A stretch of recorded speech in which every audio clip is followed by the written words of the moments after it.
এদেশে দেখবেন গরু মার্কা কিছু মানুষ আছে, এরা আবার বলে হুজুররা দেশ খাইল। কয় না, কয় না? আরে ক্ষমতায় গেল না, ওরাই যদি দেশ খেলো তো তোমরা কি গু খাইলা রে ভাই? এই দেখেন ওদের যারা বন্ধু বান্ধব আছে ওদের মুখ আবার কচু হয়েছে। কোনদিন ক্ষমতায় গেল না, হুজুররা দেশ খেলো, তোমরা কি পায়খানা খাইলা? পায়খানা কি ছাড়ছে নাকি ওরা? ওরা রড খাইছে, টিন খাইছে, খোয়া খাইছে, ইট খাইছে, বালু খাইছে।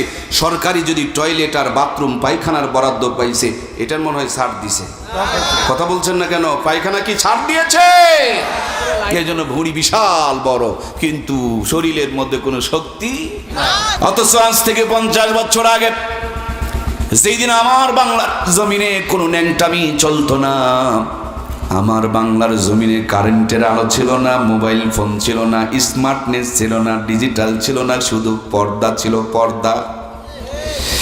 মায়েদের মাথায় কাপড় ছিল, ফুল হাতা জামা ছিল, পেট ঢাকা পোশাক ছিল, বুক পর্যন্ত ঢাকা ছিল। সেই দিন মূর্খ নানি দাদির বিয়ে হয়েছে, হাফ প্যান্ট পরা নানি দাদিকে নানু দাদুরা বিয়ে করেছে, ওই জামানার 500 টাকার নগদ পণ দিয়ে বিয়ে করেছে। খবর নিয়ে দেখুন ওই জামানার 500 টাকা দিয়ে 5 বিঘা জমি কিনে পাওয়া গেছে। এখনকার 25 লাখ টাকার চাইতে তখনকার 500 টাকার দাম বেশি। 5 বিঘা জমির মূল্য দিয়া যেই নানি দাদিরে বিয়ে করা হলো, সেই নানি দাদির পেটে 12টা 18টা 15টা সন্তান জন্মগ্রহণ করলো। একজন নানি দাদিকেও কসাইখানা নিয়ে পেট চিরে বাচ্চা বের করা দরকার পড়লো। সব কটা সন্তানকে বুকুরে দুধ খাওয়ায় লালন পালন করেছে। কোটার দুধ তো ছিলই না, গাভীর দুধেরও দরকার পড়তো না, বাচ্চার দুধ খেয়ে শেষ করতে পারতো না, বুকের কাপড় ভিজে যেত। কথা বলুন ঠিক কিনা? সেই নানি দাদিদের নাতনিদের দিকে তাকিয়ে দেখুন, তিনারা প্রধানমন্ত্রী, ওনারাই বিরোধী দলের নেত্রী। একটাই বুড়া চাচা ছিল উত্তরবঙ্গের কৃতি সন্তান, চাচাই মরছে, চাচি আঙ্গুলের মোটা ধরছে। দামি দামি 3খান চেয়ারি খালাম্মা, ফুবি আম্মা, চাচি আম্মারা দখল করে নিয়েছে। নিরাপত্তার কথা ভেবে আমার ভাইয়েরাই যৌতুক আর নারী নির্যাতনের বিরুদ্ধে আইন পাশ করেছে। কোরআন সুন্নত না থাকার কারণে আইনের উপরে নোক্তা পরে আইন গাইন হইয়া যৌতুক আর জরিমানা বেড়েই চলতেছে, বেড়েই চলতেছে। ওরা নিয়ম করেছে 18 বছর আগে বিয়ে দেওয়া যাবে না। আবার মায়াবড়ি কত কিছু যেন ফিরি ফিরি দিয়ে বেড়াই, যাতে করে বিয়ের পর পর বাচ্চা না যায়, আরও 5 বছর কেটে চলে যায়। 25-30 বছরে বাচ্চা নিতে চায়। আগের থেকে আমার প্রাণপ্রিয় ভাইয়েরা, আপনার আমার দিনাজপুরের কোনো একজন বড় গাইনি ডাক্তারের সাথে যোগাযোগ শুরু করে দেয়। যেমনি পেটে বাচ্চা এসেছে, ইসিজি, এক্সরে, আল্ট্রাসাউন্ড শুরু হয়ে গেল। কায়দাই না বেকায়দাই, শুকনাতে আছে না নরমালে আছে, ভিটামিন আছে না নাই, ক্যালসিয়াম আছে না নাই, মিনারেল আছে না নাই, আয়রন আছে না নাই, জিঙ্ক আছে না নাই, হাজার তরিকার পদ্ধতি চালাই, কিন্তু পেটের ভুঁড়িটা ঢেকে রাখতে চায় না। 5 ওয়াক্ত নামাজ পড়ে না, কোরআনের তেলাওয়াত করে না। এই জন্য ওরা করেছে 100% নর্মাল ডেলিভারি। আর এদের খবর নিয়ে দেখুন, 80 থেকে 90% মা বোনকে এখন কসাইখানা নিয়ে পেট চিরে চিরে বাচ্চা বের করতে হয়। কথা বলুন ঠিক কিনা? ওদের পেটগুলো ছিল ঢাকা, সৃষ্টি হয়েছে আল্লাহর রহমত, আর আমার মা বোনরা বর্তমানে রেখেছেন ফাঁকা। এই জন্য শুরু হয়েছে আল্লাহর গজব। কথা বলুন ঠিক কিনা? আমার ভাইয়েরা, দিনাজপুরে গিয়ে দেখবেন মাঝে মাঝে ম্যাজিস্ট্রেট এসে খাবার দোকানে রেড অ্যালার্ট দেয়। যদি দেখে খাবারের দোকানের খাবারগুলো ঢাকার পরিবর্তে ফাঁকা, হাতের মধ্যে হ্যান্ডকাপ লাগায়া দোকানদারকে ধরে নিয়ে চালান করে দেয়। এই বেটা খাবার খেলে মানুষ অসুস্থ হয়ে যাবে। এই খাবারের মধ্যে কত মশা, কত মাছি, কত ধুলাবালি পড়েছে। এই খাবার খেলে মানুষের ডায়রিয়া হয়ে যাবে। আমি তো অবাক হয়ে যাই। বড় বড় মানুষের খাবার যত্ন করে ঢাকা, আর ছোট ছোট বাবুদের জন্য, বেবিদের জন্য, সোনামণিদের জন্য, বাচ্চাদের জন্য দয়ার আল্লাহ দয়া করে মা বোনের বুকের মধ্যে যে খাবারটাকে যত্ন করে রেখে দিলেন, বুড়ো মানুষের খাবারগুলো ঢাকা, আর ছোট্ট বাচ্চাদের খাবারগুলোকে বুকের মধ্যে না রেখে তারা রেখে দিয়েছেন ফাঁকা। এই বুক থেকে এমনি তো দুধ পায় না, আর যেইটুকু দুধ পায় এই বদনজর লাগা দুধ খাইলে বাচ্চা সুস্থ থাকতে কি গো পারে? অল্প কিছুদিন আগে আমি বগুড়ার শিবগঞ্জের আমার ভাইয়েরা মোকামতলা তো চেনেন, মাহফিল থেকে নেমেছি, ছোট্ট একটা বাচ্চা কোলে তুলে দিলেন আর বললেন হুজুর ফু দিয়ে দেন, বাতাস লাগছে। আমি বললাম কেমনি বাতাস লাগলো? ওনারা বললেন ছোট্ট বাচ্চা বুঝতে পারে নাই, আত্মীয় স্বজন এসেছে, ভাজা পোড়া বানাইছে, খাইতে খাইতে বাহিরে ঘোরাফেরা করছে, এই জন্য বাতাস লাগছে। আমার কথা কি বোঝা যাচ্ছে? আমি সূরা ফাতিহা পড়ে ফু দিয়ে দিলাম।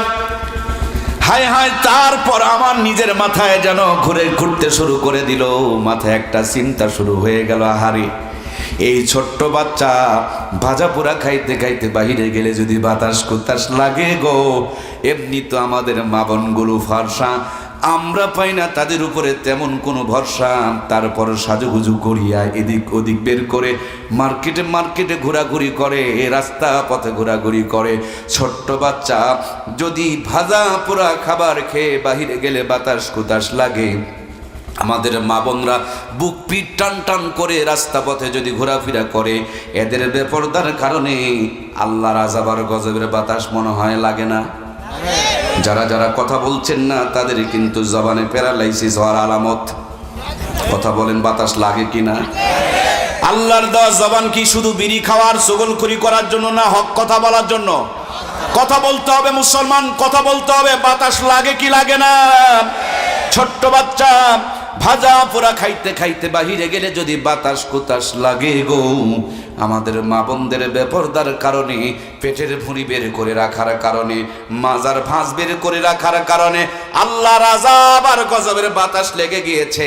এই আযাব আর গজবের বাতাসের কারণে কি দুর্ঘটনা ঘটে গিয়েছে একটু তাকিয়ে দেখুন তো।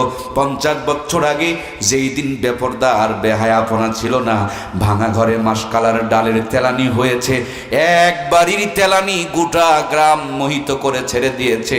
একদিন আতপ চালের বিরিয়ানি খেলে দিনাজপুরের কাটারি ভোগ না কি যেন গন্ধওয়ালা চালের নাম কি, চিনি গুড়া, কি গো চিনি গুড়া না জিরাশাল, চিনি গুড়া, কি মজার স্বাদ। কিন্তু এখন সেই মজা আছে? আগে বাতাস ছিল না, স্বাদ ছিল, এখন বাতাস এসে স্বাদও। আমার প্রিয় ভাইয়েরা, আওয়ামী লীগের নেতারা নাকি কম্বল চর, বিএনপির নেতারা নাকি গম চর। আমি আওয়ামী লীগের নেতারা বিচার করতে চাই না, বিএনপির নেতারও বিচার করতে চাই না, আমি আমার বিচার করি। ওরা কম্বল চুরি করলো, এরা গম চুরি করলো, কিন্তু আমার মাসকালার ডালের তেলানির স্বাদকে চুরি করলো, আমার আতপ চালের বিরিয়ানির মজা কোথায় হারিয়ে গেল? তাহলে আলোচনা করছিলাম, যেদিন ঢাকা ছিল সেদিন রহমত ছিল, বরকত ছিল, কল্যাণ ছিল। এখন ঢাকার পরিবর্তে ফাঁকা, সব জায়গাতে হাহাকার চলছে, ঠিক কিনা? এই তো মাত্র 20 বছর আগে আপনার আমার মূর্খ নানুয়ার দাদুগুলো চলে যেতেন পার্বতীপুর উপায়ে হেঁটে, স্টেশনের পাশে থেকে লবণ মাখা ইলিশের মাছ কিনতেন 5 টাকা 6 টাকা শের কেজি ছিল নাকি? তখন ছিল 5 টাকা 6 টাকা শের। ইজি পাওয়ার ছিল না, মোটর সাইকেল ছিল না, সাইকেল কেনার মতন ক্ষমতা ছিল না। বাজারের ব্যাগে বাজার করে নিয়া কেরাসিনের তেল, সরিষার তেল, ইলিশের মাছ একসাথে নিয়ে হেঁটে হেঁটে রওনা করে, ঝাঁকুনি লেগে লেগে মাঝে মাঝে কেরাসিন দিয়া ইলিশের সঙ্গে ভরে। বাড়িতে এসে আমার ভাইয়ারা পুকুরের ঘোলা পানি দিয়া, সাপ্লাই পানি নাই, পুকুরের ঘোলা পানি দিয়া অর্ধ পচা ইলিশের মাছ কোনো মতন ধৌত করেছে, লবণ থাকলে তেল নাই, ঝাল দেওয়ার কথা মনে নাই, খেরের চুলায় বসে গুনগুন গুনগুন করে জাল দেয়, দরুদ শরীফের তেলাওয়াত করে। রান্না হয়ে গিয়েছে, মাথায় কাপড় দিয়া খাবার পরিবেশন করছে। যিনি খেতে বসেছেন তিনিও বিসমিল্লাহ বলে শুরু করেছে।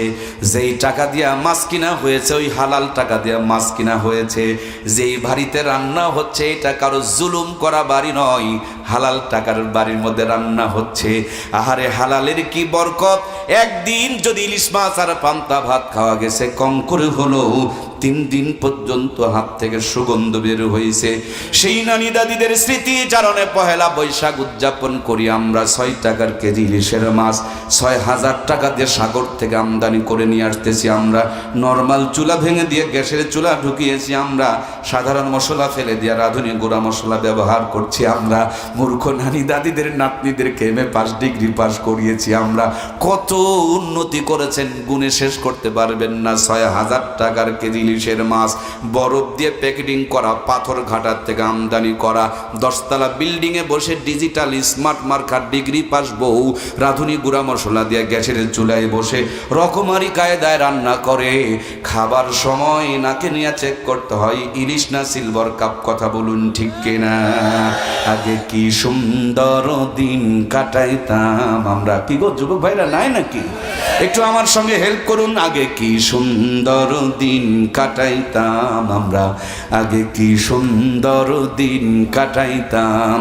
ফজর যখন হইতো মুয়াজ্জিন আযান দিত, মধুরা জান শোনে বিছানা ছাড়িতাম আমরা, মধুরা জান শোনে ঘুম ছাড়িতাম।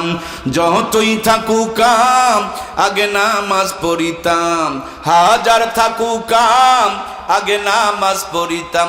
নামাজ পড়িয়া কোরআন পড়িতাম আমরা, নামাজ পড়িয়া তেলাওয়াত করিতাম। আগে কি সুন্দর দিন কাটাইতাম আমরা, আগে কি সুন্দর দিন কাটাইতাম। জোরে বলুন মারহাবা। এর একটাই মাত্র কারণ আমার প্রিয় ভাইয়েরা, ডিজিটাল হতে হতে, আধুনিক হতে হতে, স্মার্ট হতে হতে কোরআন থেকে জাতি যত দূরে সরেছে, রহমত বিদায় নিয়ে তত আযাব আর গজব চালু হয়েছে। কথা বলুন ঠিক কিনা? এই জন্য প্রিয় ভাইয়ের আমার, শান্তি যদি পেতে হয় কোরআনের কাছে আসার দরকার আছে না নাই? সমাধান চাও যদি জীবনে মরণে, ফিরে যাও খুঁজে নাও চোখ রাখো কোরআনে, ফিরে যাও খুঁজে নাও চোখ রাখো কোরআনে। তবেই পাবে সুখ শান্তির ঠিকানা, যদি মেনে নাও তুমি মনে প্রাণে। সমাধান সমাধান পাও যদি জীবনে মরণে, ফিরে যাও খুঁজে নাও চোখ রাখো কোরআনে। জোরে বলুন মারহাবা। আমার প্রাণপ্রিয় ভাইয়েরা, এই কোরআনুল কারীম আরশে আজিমে ছিল, তার মর্যাদা বেড়ে গেল। ফেরেশতা নিয়ে আসলেন, সর্দার হয়ে গেল। পাথরের পাহাড়ে নাজিল হলো, আলোর পাহাড় হয়ে গিয়ে গেল। রমজান মাসে নাজিল হলো, 11 মাসের লিডার আর সর্দার হয়ে গেল। লাইলাতুল কদরের রাত্রে নাজিল হলো, 1000 মাসের চাইতে তার মর্যাদা বেড়ে গেল। এই বাংলার জমিনে আজ পর্যন্ত কোরআনুল কারীম যারা হৃদয়ে ধারণ করেছে, আপনি বোঝেন আর না বোঝেন, আল্লাহ তাদেরকেই সুখে রেখেছে। সুবহানাল্লাহ বলেন। কারণ কোরআন আলারা বেশি খায়, সুবহানাল্লাহ কয় না? কোরআন আলাদের চাইতে বাংলার জমিনে কেউ ভালো খায়? আপনারা খাওয়া লাগে, টাকা দেওয়া লাগে, আর আমরা খাই আবার টাকাও পাই। কোরআন আলাদের চাইতে বেশি কেউ খাইতে পারে? ছোট্ট একটা গ্রামেও যদি ইমামতি করে, 30 দিন 30 বাড়িতে 30 রকম হাতে 30 রকম স্বাদে, সুবহানাল্লাহ কয় না? ছোট্ট একটা গ্রামেও যদি ইমামতি করে, আহারে ডবল করে ডিম ভাজি বাসা বানাই। আর মৌলবীর মিথ্যা কথা নয়, সত্য বলা জবান, কোরআন পড়নেওয়ালা জবান, এত টেস্ট আর মজা আল্লাহ দিছে গো। আলু ভর্তা দিয়া 3 প্লেট তুলে ফেলে দেয়। সুবহানাল্লাহ কয় না? গোটা দিনাজপুরের সমস্ত বড় বড় হারামখোর, সুদখোর, ঘুষখোর, জুয়াচোর, বাটপার, চিটার, মদখোর, তাসখোর, এক কথায় দিনাজপুরের যত বড় বড় হারামখোর একটা কাতারে বসায় দাও। দিনাজপুরের যত বড় বড় আলেম, ওলামা, ইমাম, মুয়াজ্জিন, খতিব, মুফতি, মুহাদ্দিস আছে, ওদেরকে আর একটা কাতারে বসায় দাও। আলু ভর্তা দিয়া অথবা ঘাঁটি দিয়া খাবার দিয়ে দেখো, এরা হাফ প্লেট নিয়ে হারামখোর নাড়াচাড়া করবে। আর ইমাম আর হুজুরদের খবর নিয়ে দেখেন, চোখের পুরো পলকে 3 প্লেট তুলে ফেলবে।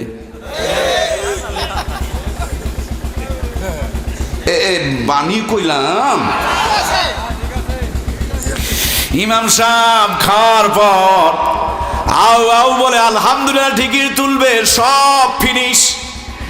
আর হারামখোর পেটের মধ্যে গড়াগড়ি, মুসরা মুসরি, গন্ডগোল বেঁধে গেছে। তখন গ্যাসের বড়িরে এবার থার্জেল তালাশ করে। ইমাম সব এটা খাওয়ার পর বাসার গেটে গিয়া কলিং বেলে চাপ দেওয়ার সুযোগ নেই, সালাম দেয় আসসালামু আলাইকুম ওয়া রাহমাতুল্লাহ।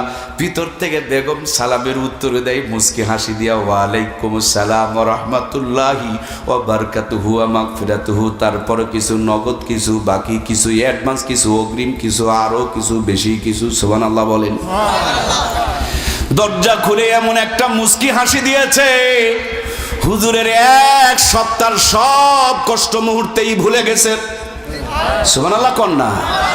ভাঙা ঘরে স্বামী আর স্ত্রী দুইজন আলু ভর্তা বানানোর জন্য বসেছেন, কারণ নবীর সুন্নত তো আদায় করা লাগবে। বেগম বেচারি মরিচ কাটে, কাঁচা মরিচ আর পেঁয়াজ কেটে সরিষার তেল দিয়ে চাটনি বানাই। ইমাম বেচারি ডলে ডলে ভর্তা বানাই। এক প্লেটে দুইজন খেতে বসেছে, বেগম স্বামীর মুখে আর স্বামী বেগমের মুখে তুলে দেয়।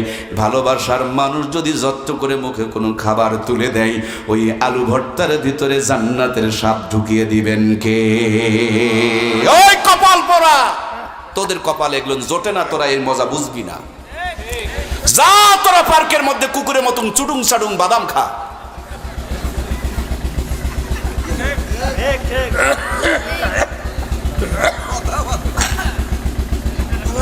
কষ্ট হইল? হাসা কইছি না মিশা কইছি? কিন্তু বোঝে না প্রেম কারে কয়। বেকুব, বাড়িতে বউ আছে, কথা কয় না, সময় দেয় না, আর ওইদিকে hello hello hello hello hello hello. আরে ওইদিকে হেলতে গিয়ে তোরটা যে গেল রে ভাই।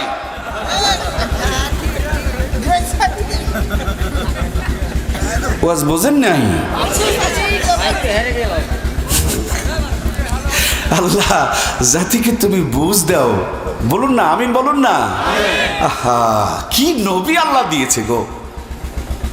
গোটা দুনিয়া তার বিরুদ্ধে, কিন্তু বাড়িতে এসে বেগমদের সাথে আনন্দ করতে বলেন নাই। চাঁদনি রাত, সামনে সাদা নিশানা দিয়া দুইজন দৌড় মারছে। নবীজি আমার পিছনে পড়ে গিয়েছেন, আম্মাজান সামনে চলেছেন। কয়েকদিন পর আবার দুইজন দৌড় দিয়েছেন। এই দিন নবী সামনে, আম্মাজান আয়েশা পিছনে। মাদ্রাসার নাম হুমায়রা সিদ্দিকা। হুমায়রা হচ্ছে হযরত আয়েশা সিদ্দিকার নাম। নবীজি মহব্বত করে ডাকতেন। আমরা আমাদের বিয়ের আগ পর্যন্ত বাবু বাবু বলি, আর বিয়ের পর নামটাও বলবার চাই না।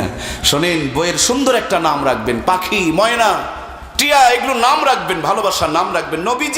নবীজি হযরত আয়েশা সিদ্দিকার একটা ভালোবাসার নাম রেখেছিলেন, এই নামটুকু হচ্ছে হুমায়রা। প্রিয় ভাইয়ার আমার, শরমে মুখটা লাল হয়ে গিয়েছে।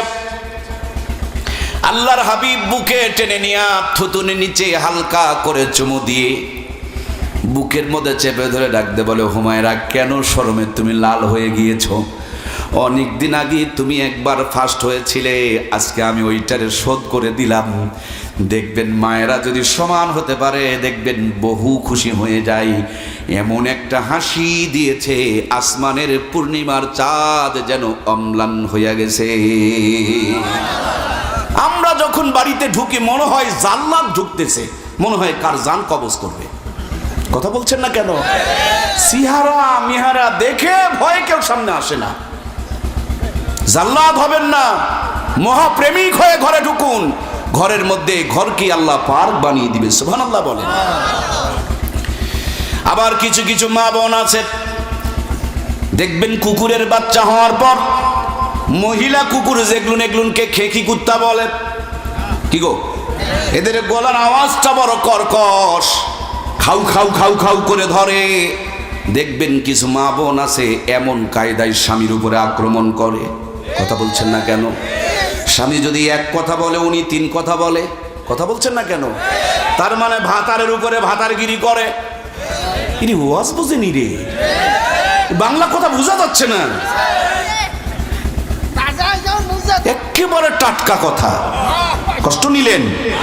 যারা যারা উঠে যাচ্ছে ওরা চিন্তা করতেছে এই ওয়াজ চলতেছে, বাড়ির যায় যদি বউ ঝাঁটা ধরে।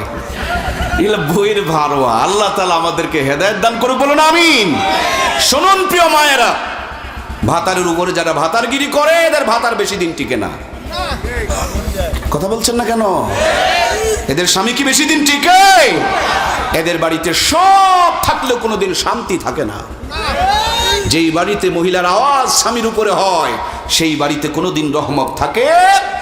সুতরাং প্রিয় মায়েরা, স্বামীকে গোলাম বানাবেন না, তাহলে গোলামের বউ বাদী হয়, সে কোনো রানী হতে পারে না। স্বামীরে রাজা বানাও, রানীর মতন জীবন যাপন করার সুযোগ পেয়ে যাবা, ঠিক কিনা?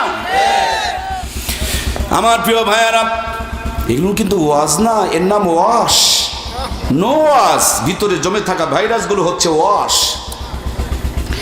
আমার প্রাণপ্রিয় ভাইয়ারা, একটু গান লাগান, জীবন চেঞ্জ হয়ে যাবে। এই কথাগুলো যদি আমল করতে পারেন, জীবন পরিবর্তন হয়ে যাবে। এত দামি দামি কথা আল্লাহ তাআলাই বলাই আমরা বলতে পারি না। দরদের ভাইয়েরা, প্রত্যেকটা পরিবার অশান্তির আগুন দাউ দাউ করে জ্বলছে। তার একটাই মাত্র কারণ, স্বামী বিবিকে সময় দেয় না, সম্মান দেয় না। তেমনি ভাবে বিবিও স্বামীকে সম্মান দিতে চায়। স্বামীকে গোলাম গোলাম বলে ডাকে, স্বামীর সঙ্গে কর্কশ আওয়াজে কথা বলে। ওই মেয়েটাই যখন দিনাজপুরে যায়, রিক্সাওয়ালাকে দেখে মুখের সব মধু ঢেলে দেয়। রিক্সাওয়ালাকে বলে, ভাইয়া নিউ মার্কেট কি যাবেন? কথা বলেন না কেন? স্বামীর পাশে কর্কশ আওয়াজ, রিক্সাওয়ালার সাথে নরম আর কোমল আওয়াজ। রিক্সাওয়ালা চিন্তা করে, এইরকম সুন্দরীকে হাতছাড়া করা যাবে? উনি বলে, যাব না মানে অবশ্যই যাব। বলে ভাড়া কত? বলে ভাড়া হলো 50 টাকা। আসলে ভাড়া হয় 150, কিন্তু এই পাবলিক ছাড়বে না, তার জন্য 50 থেকে 150 থেকে কমায় নামাইছে 50-এ।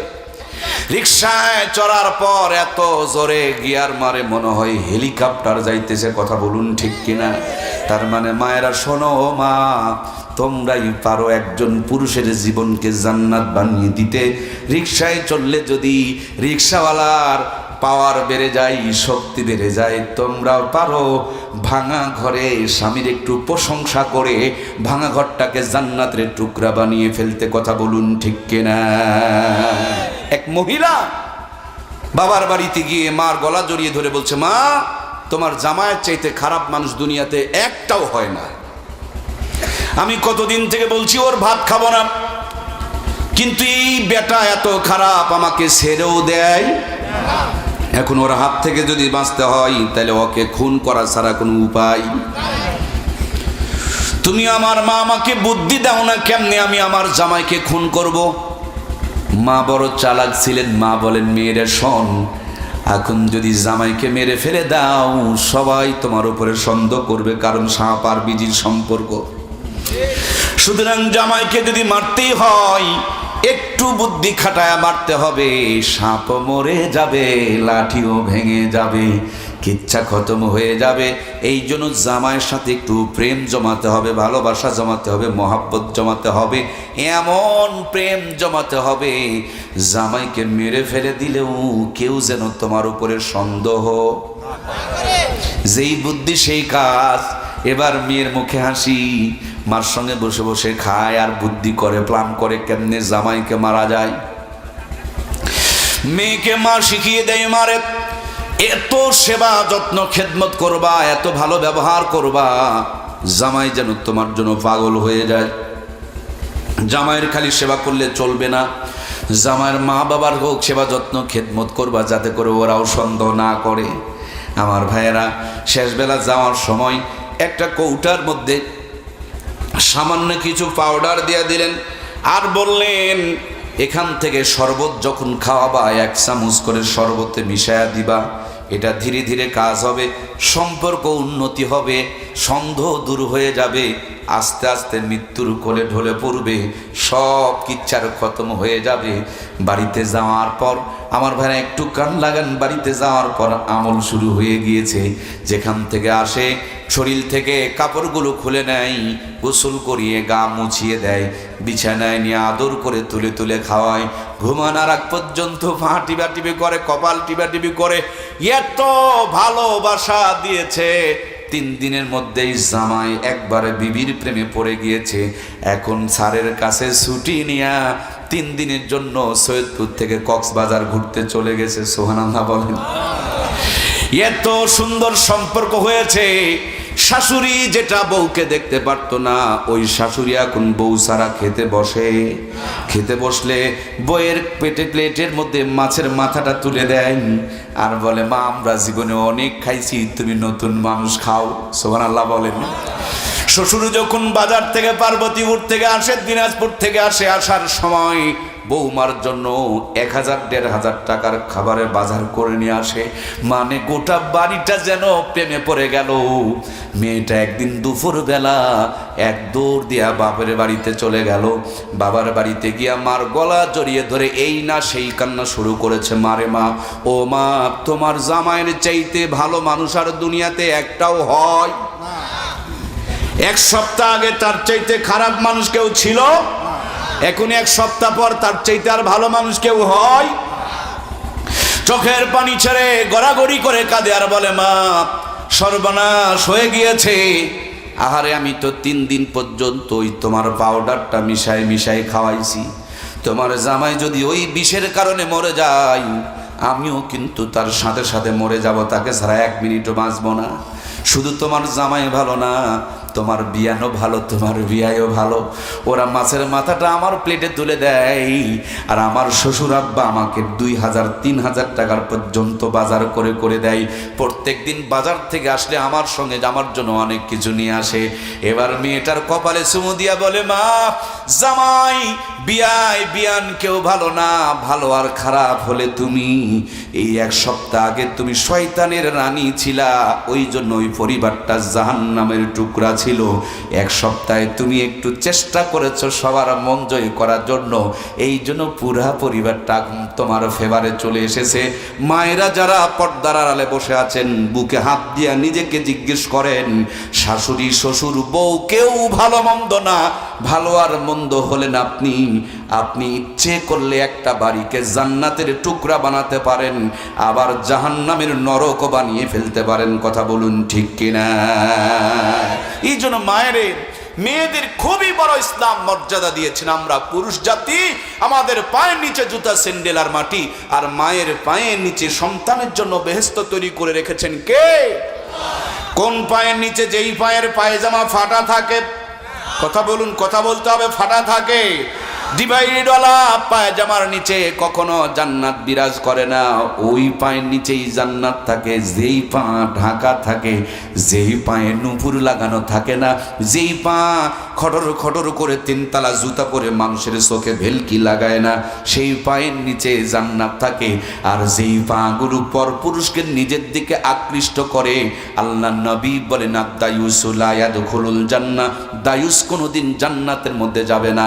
আমার আল্লাহ তাআলা ঘোষণা করে বলেন, ওয়াকারানা ফি বুয়ুতিকুন্না ওয়ালা তাবাররাজনা তাবাররুজাল জাহিলিয়াতিল উলা। বন্ধুরা আমার, কিছুদিন আগে জয়পুরহাটে আসরের নামাজ পড়ে এক মসজিদ থেকে বাড়াইছি, তাকিয়ে দেখি একটা কদুর জাংলা অনেকগুলো হাজারি কদু ধরে ধরে নিচে ঝুলতেছে। হঠাৎ তাকিয়ে দেখি ওই কদুর মধ্যেই দেখি ঝাঁটা এবং জুতা। কি? ঝাঁটা এবং উপরে তাকায়া দেখি একটা কালো পাতিল, চুন দিয়া মাথা মুঠা দাগা। মোবাইলে ছবি তুলে নিলাম। আমার সঙ্গে একজন ছোট ভাই ছিল, তারে জিজ্ঞেস করলাম, তোমরা তো স্মার্ট জামানায় বসবাস করো, আমাদের জামানা ছিল ডিজিটাল, আর তোমরা আপডেট জামানায় আসছো, মানে তোমরা স্মার্ট জামানায়। সুতরাং আমাদের চাইতে তোমরা তো ভালো বোঝো। হাবিবরে, এই গাছের মধ্যে ঝাঁটা জুতার কদুর সাথে সম্পর্ক কি? ছোট ভাইটা আমাকে যেটুকু বুঝিয়ে বলেছিলেন, ভাইয়া, সব মানুষের নজর ভালো নয়, কিছু কিছু মানুষের নজর খারাপ। সরাসরি যদি বদ নজরটা ওই কদুর উপরে পড়ে, তাহলে নাকি কদু পচে যায়, খসে যায়, নষ্ট হয়ে যায়, কদুর জলাগুলো ডগাগুলো নষ্ট হয়ে যায়। তার জন্য কদুকে বদ নজর থেকে বাঁচানোর জন্য উপরে পাতিল, নিচে ঝাঁটার জুতা ঝুলায় রাখছে। ঠিক কিনা?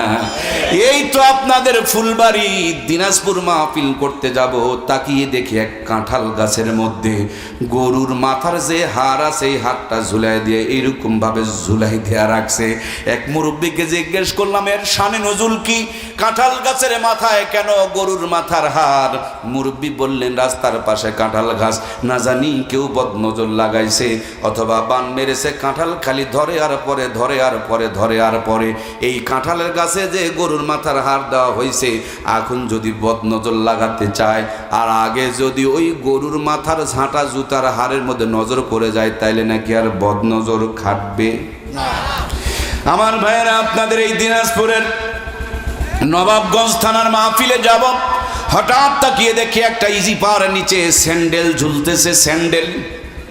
ড্রাইভারকে বললাম গাড়িটা একটু স্লো করেন, আমি নিজের হাতে মোবাইলের সামনে বসেছিলাম, একটা ছবি তুললাম, আপনারা ইচ্ছা করলে আমি দেখাইতে পারবো।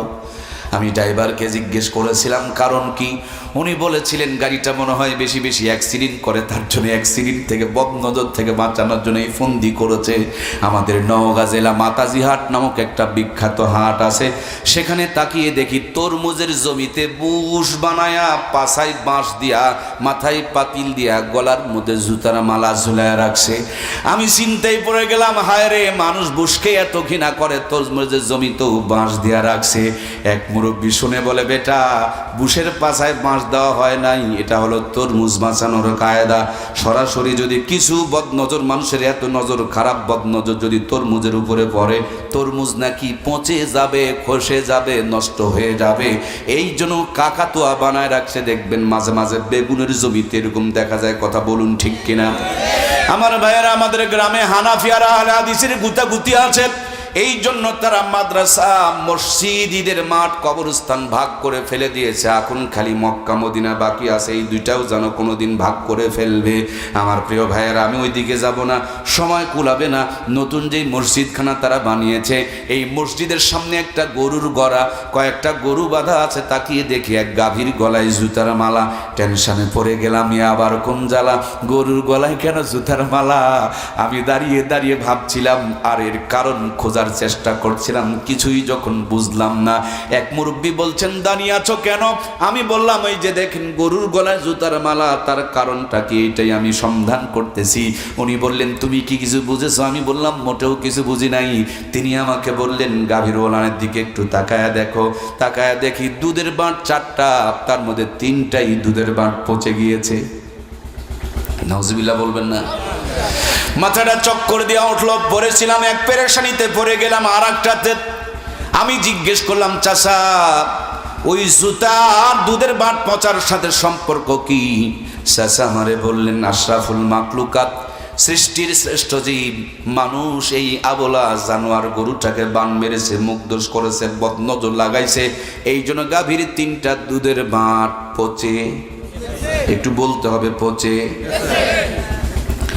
মাথায় আমার আরো চক্কর দিয়ে উঠল, আহারে, বান মারলো মানুষ আর জুতার মালা কার গলায়?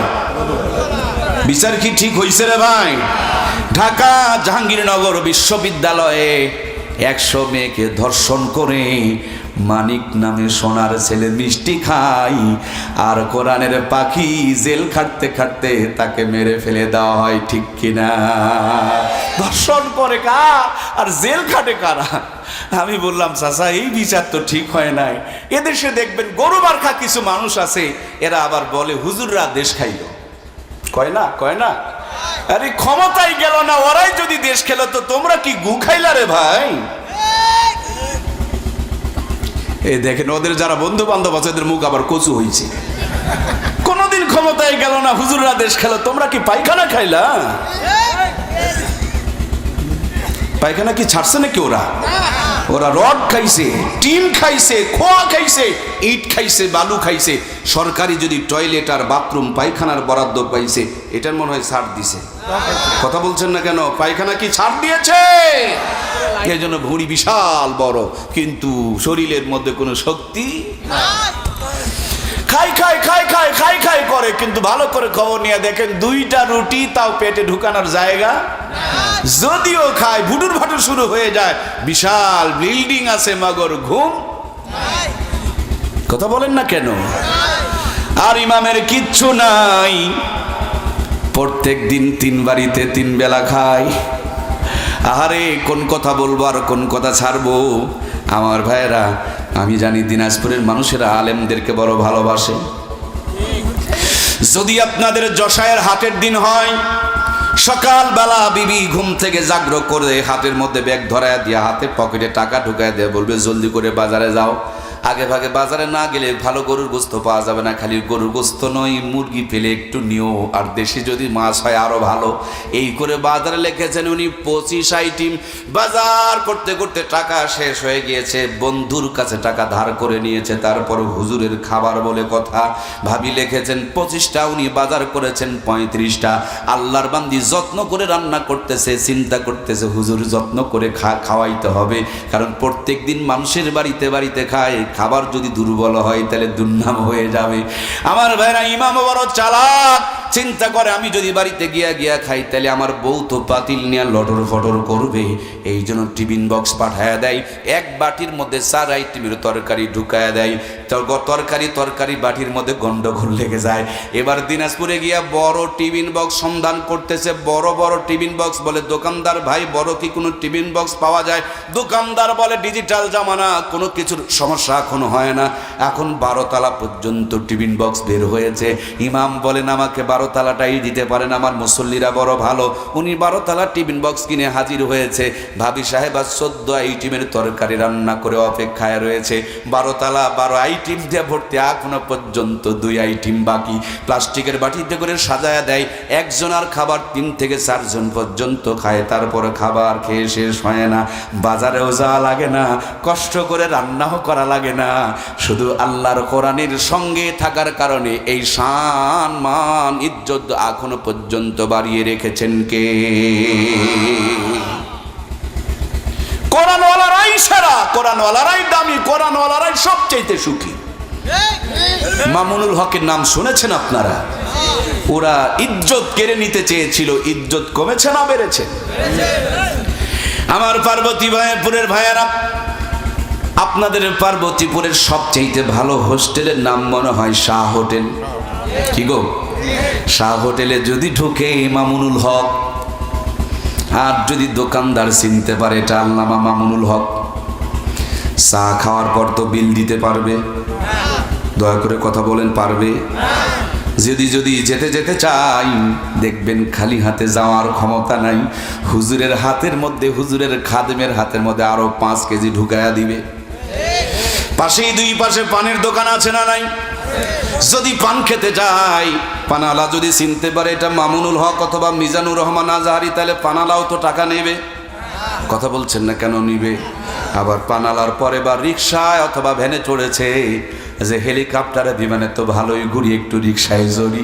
এবার রিক্সায় চড়েছে, রিক্সাওয়ালা চিন্তা পেরেছে এটা আল্লামা মামুনুল হক। বলুন তো ভাইয়ের আমার, রিক্সাওয়ালা তো টাকা নেবে? রিক্সাওয়ালাও টাকা নিবে না। এই দুনিয়াতে রাজা বাদশার ক্ষমতা মাত্র কয়েকদিন, ক্ষমতা যতদিন থাকে ততদিন পর্যন্ত সেলুট ঠোকে। যেদিন ক্ষমতা থাকে না সেদিন ঝাঁটা পিটা কপালে জোটে। কথা বলুন ঠিক কিনা?